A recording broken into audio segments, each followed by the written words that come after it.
अध्यक्ष महोदय, मुख्यमंत्री महोदयांनी उत्तर दिलं। माझी मुख्यमंत्री महोदय आपल्याला विनंती अशी आहे की माझ्या स्वतःच्या कारखान्याची 1,10,00,000 रुपये गेल्यानंतर 1 तासात आम्ही सायबरला नोंद केली।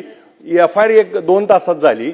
1,10,00,000 रुपये 8 खात्यावर गेले होते, तिथून जवळजवळ 850 खात्याला गेले। आज 1 वर्ष झालं, परंतु मला 1 रुपया अजून परत मिळाला नाही। अरेस्ट झाली त्या लोकांना ज्यांनी ह्यात फ्रॉड केला, त्यांना जामीन पण मिळाला, कोर्टाने जामीन दिला आणि आता ते सुटले।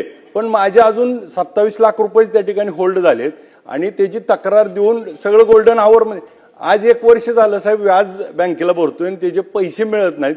ह्याची रिकव्हरी फास्ट होण्यासाठी आपण याच्यामध्ये योजना केली पाहिजे आणि हे माझ्यासारख्या अनेकाला त्या ठिकाणी होतंय।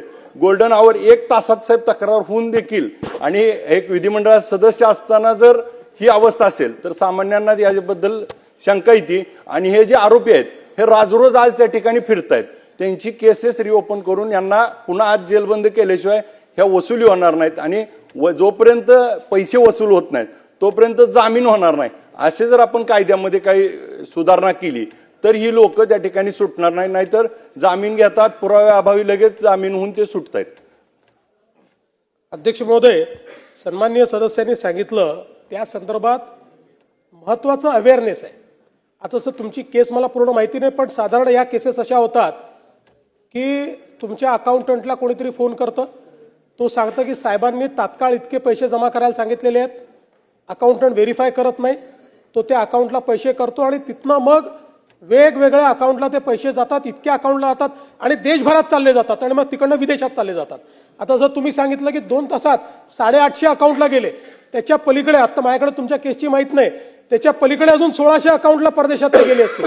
त्यामुळे हा प्रश्न आहे, याच्यात 2 गोष्टी महत्त्वाच्या आहेत। आता आपण जवळपास सगळ्या बँक ज्या आहेत या आपल्या प्लॅटफॉर्मवर घेतल्या आहेत।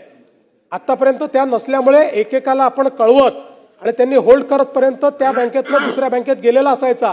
म्हणजे एखादा साप जसा पळावा तसं हे पळतं आणि आपल्याला त्याच्या मागे धावावं लागतं। तर आता ती कॅपेबिलिटी आपण तयार केलेली आहे। दुसरं आपल्या केसमध्ये आपण जे सांगितलं अशा प्रकारचे जे आरोपी, ठीक आहे कोर्टाने त्यांना जामीन दिला असेल, पण तरी पुन्हा तपासण्यात येईल आणि कुठल्याही परिस्थितीमध्ये अशा प्रकारचे गुन्हे करणारे लोक हे मोकळे फिरणार नाहीत याबद्दल कारवाई केली जाईल।